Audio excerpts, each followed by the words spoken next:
A poor woman was forced to marry a man who couldn't open his eyes, a stranger she kissed for money and survival. But that single kiss cracked open a family empire, exposed corruption, and gave both of them a second chance at life. What began as humiliation turned into redemption, and the truth no one dared to face. Before we dive in, let us know in the comments, what time is it and where are you watching from? Let's start. When Ethan Thornton slipped into a coma, the board of Thornton Group moved fast. Within days, lawyers filled the corridors of St. Augustine Hospital arguing about signatures and power of attorney. His father, Gregory Thornton, refused to lose control of the empire he'd built. If he's declared incapacitated, the legal advisor warned, his shares revert to the trustees. You'll be outvoted, Gregory's jaw tightened. Not if my son is married. His holdings stay within family management. Find me a wife. The room fell silent.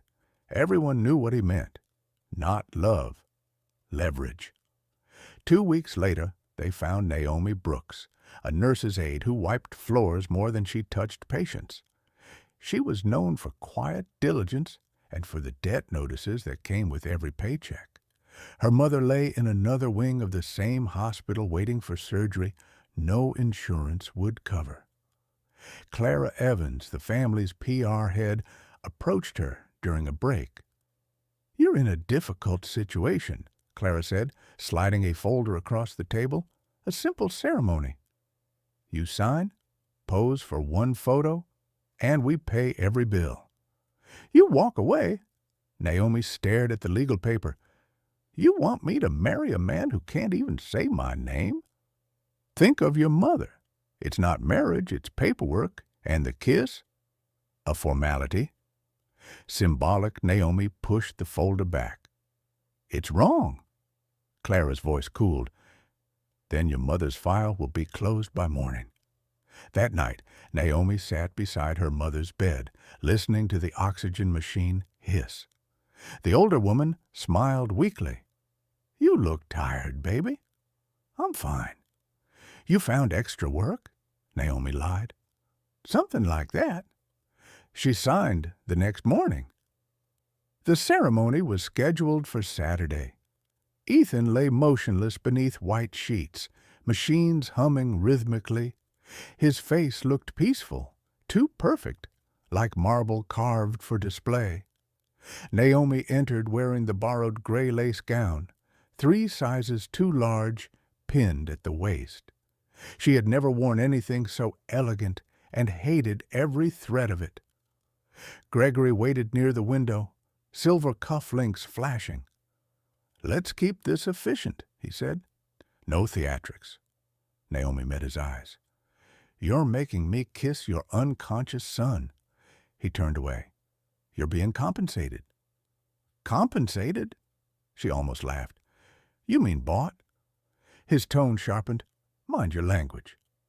Everything today stays confidential. Smile for the cameras, do your part, and your mother's operation is booked." 4 witnesses entered, 2 lawyers, a PR agent, a photographer. They joked nervously, pretending it was a wedding. "Smile, Miss Brooks," one of them said. "Make it look romantic."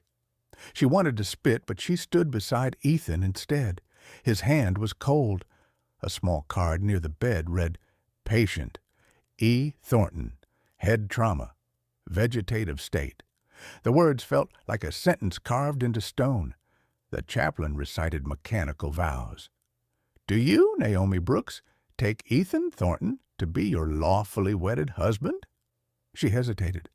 Everyone stared. Clara's whisper sliced through the air. "Say I do, now."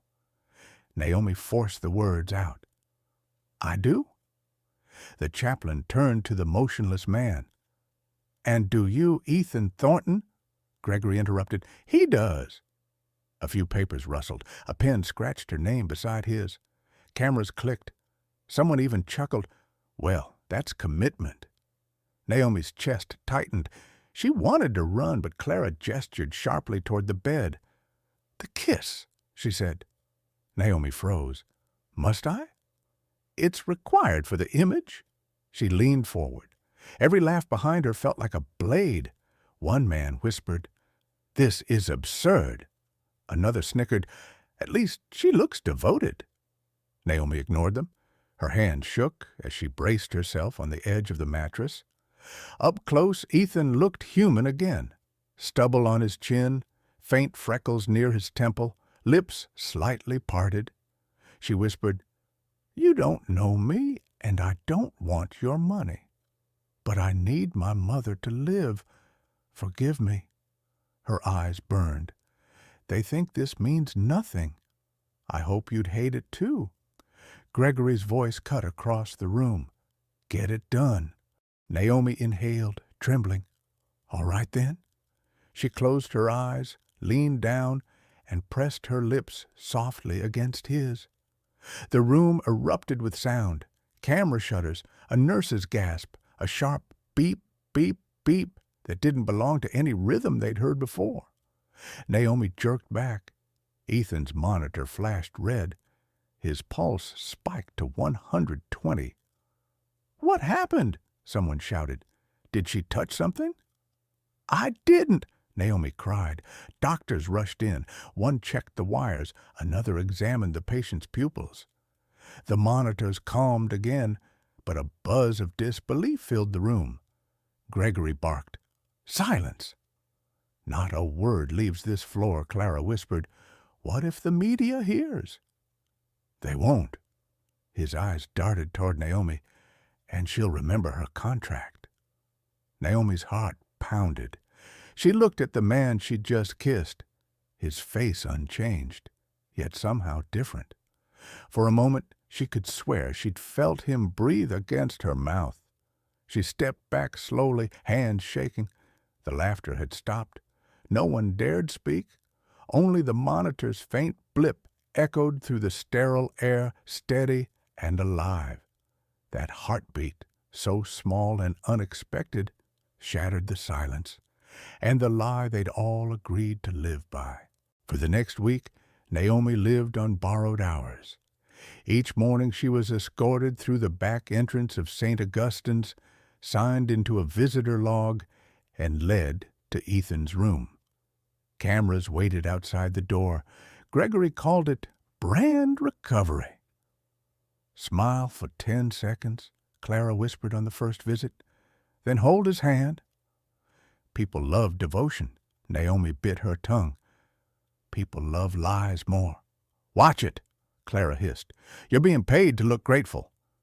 She obeyed because she had no choice. Her mother's surgery was scheduled, the bills prepaid by the Thorntons. Every time Naomi reached for Ethan's hand, a nurse took photographs. At first, the monitors stayed steady, then small jumps appeared, tiny pulses that matched her touch. "Coincidence," one doctor said. "Emotional stimuli," another guessed. Gregory called it marketing gold. By the 5th day, tabloids carried headlines, "Miracle Wife Revives Coma Heir." Naomi's phone filled with hateful messages, "Gold digger," "Witch," "Parasite." When she walked to the bus stop, strangers shouted from cars, "Hey, Coma Queen, how's your husband?" She kept her head down. Inside the hospital, nurses whispered louder each day. One evening, she overheard them outside the ward. "Why him?" "Because she's poor and desperate. She's lucky." I'd kiss a corpse for that paycheck. Naomi closed the door before they could see her tears. She looked at Ethan. "They think I'm disgusting," she said softly. "Maybe they're right. But I didn't do this to be famous. I just wanted my mom to live." His fingers twitched. Barely a movement, maybe an illusion. Still, she caught her breath. "If you can hear me, I'm sorry." 2 days later, the story broke wider. A hospital intern leaked the marriage contract to a journalist. The headline screamed, "Coma Wedding, a Corporate Cover-Up." Crowds gathered outside the gates. Reporters camped on the lawn. Gregory summoned Naomi to his office. "You'll make a statement clearing my family," he ordered. "I won't lie again. You'll say the wedding was mutual." "How can a man in a coma give consent?" He leaned forward. "Because I said he did." His tone made her flinch. "You don't care if he wakes up, do you?" "I care about stability. That's what keeps thousands employed." "You mean power." He smiled thinly. "Call it whatever helps you sleep." She stood. "I don't sleep any more." Security escorted her out. By evening, her contract was revoked, her hospital pass disabled. She wasn't supposed to return, but she did. At midnight, Naomi slipped through the side entrance, heart pounding. Ethan's room was dark, except for the blue light of the monitors. She sat beside him. "They're using both of us," she whispered. "You as a puppet, me as a prop." For the first time, she noticed a scar near his temple, thin, recent. She traced it lightly. Beneath the skin, the bone felt uneven, as though something had been repaired too quickly. She checked his chart. The accident report listed minor cranial contusion. But the X-ray showed surgical screws near the base of the skull, fresh, shiny, not part of the initial procedure. Her stomach turned. Someone had opened his head again after the crash, but why? Before she could process it, footsteps echoed outside. She hid behind the curtain as two men entered. "No leaks, understand?" one whispered. "It's done. The sedative is stable. If he wakes, the contract collapses. Then keep him under." Her hands went numb. They weren't treating him. They were suppressing him. After they left, she pulled out her phone and started recording. She filmed the chart, the monitors, the surgical scar. "If anyone ever sees this," she said softly, "tell Ethan Thornton they tried to keep him asleep." The next morning, she met a reporter in a cafe across the street and showed him the video. By evening, the footage aired nationwide. The headline changed again. "Air held in induced coma to protect father's control." The hospital exploded with investigators. Gregory denied everything, shouting that Naomi had forged evidence. But when authorities examined the machines, they found secondary sedative lines hidden beneath the primary drip, connected to a private supplier owned by Thornton Group. A nurse confessed that the orders came directly from Gregory's office. The accident had not been purely accidental. Ethan's car's brake system, installed from a company subsidiary, had been under recall for months. Gregory's lawyers had suppressed the report. His son's crash had nearly destroyed the firm, until the coma turned the scandal into sympathy. Now the lie was exposed. When police arrived, Gregory sat silently, staring at the wall. "All I wanted was to protect the company," he murmured. "Everything I built." One officer replied, "You built it on your son's silence." He was arrested for medical tampering and fraud. Clara fled the country before indictment. Ethan was weaned off the sedatives under supervision. For days there was no sign of change. Naomi stayed outside the ICU, not as wife, not as nurse, just as someone who couldn't walk away. On the 9th night, a tremor ran through his fingers. Then his eyes opened, slow, confused, but alive. Doctors rushed in. Naomi covered her mouth, tears spilling. He looked at her blankly at first. "Who are you?" She laughed through sobs. "Long story. You'll hate it at first." Weeks later, when he learned the truth, he asked to see her privately. "They said you kissed me," he said quietly. "I didn't want to." "I know." "Thank you anyway." He reached for her hand. "They say you woke me?" She shook her head. No. The truth did. Months later, the Thornton Empire had become a lesson in business schools, how arrogance could sink an empire faster than bankruptcy. Courtrooms still echoed with Gregory Thornton's name, though he no longer attended the hearings. He served his sentence quietly, stripped of titles, his once glittering logo, now a synonym for greed. Naomi watched it all from afar. She no longer wore a maid's badge or a nurse's uniform. The hospital board had offered her a full-time position as patient liaison, a role created after her story forced them to review ethics policies. She spent her days guiding families through paperwork, listening to their worries, reminding them to ask questions. "Always read every line," she'd say softly, sliding a form across the counter. "Even the small print, that's where people hide their lies." Her mother, now healthy, liked to tease her. "You act like a lawyer, not a nurse." Naomi smiled. "Maybe both." Life settled into ordinary rhythms. Some nights she walked past the same hallway where she'd once kissed a stranger for money. The lights hummed, the scent of disinfectant unchanged. She'd pause by the door, Ethan's old room, and whisper, "You made it." Then she'd move on.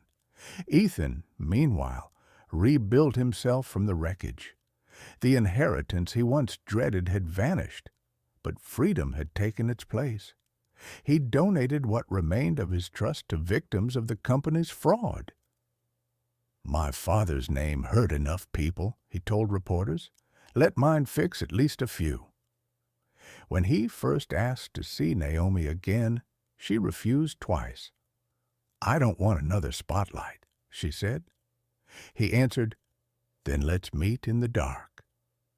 They met in a quiet cafe by the river. No cameras, no contracts. He was thinner, paler, walking with a cane, but his eyes held a clarity she hadn't seen before. "Do you still hate me for what they made you do?" he asked. "I never hated you," she said, "just everything around you." "Then maybe start around me again," he offered gently. She laughed. "You're terrible at apologies." "Then I'll keep practicing." Over the following months they spoke often, about small things. Her mother's garden, his therapy sessions, the new policies the hospital implemented. There were no declarations, only trust quietly growing where lies had once bloomed. One afternoon, he visited her office carrying a sealed envelope. "Open it after your shift," he said. Inside, she found a single photograph, the one from their forced wedding, blurred, the flash too bright. Across it, he had written in pen, "Let's replace this with a real memory someday." She stared at it for a long time before whispering, "Maybe." By spring, the story had drifted from headlines to documentaries. Strangers still recognized her sometimes. "You're the woman who woke him up, right?" Naomi always smiled politely. "I'm just the woman who stopped pretending." Ethan began volunteering at the hospital, reading to long-term patients.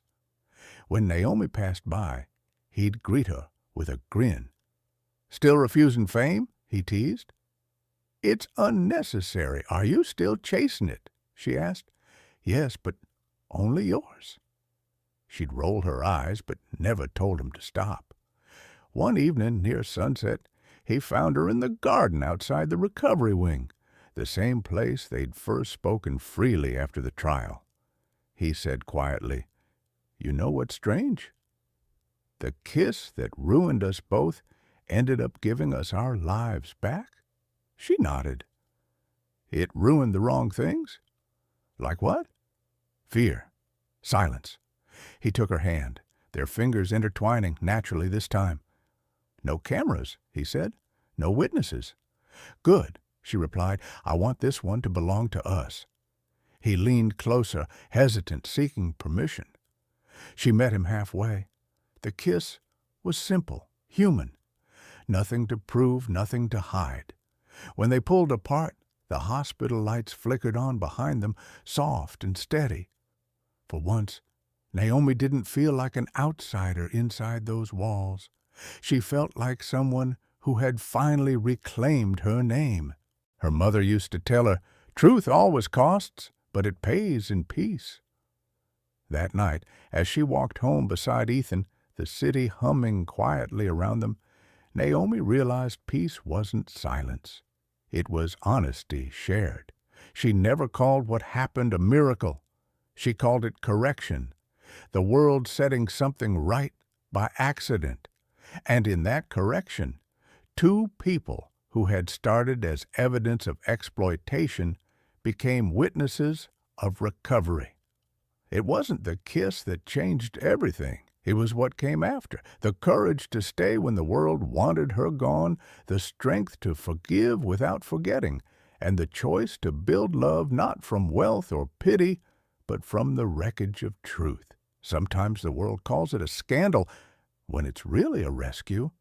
If Naomi and Ethan's story moved you, don't scroll away. Hit like, share their courage, and comment, "Truth always wins," to honor every soul forced into silence. Subscribe for more grounded, emotional, real-life dramas like this one.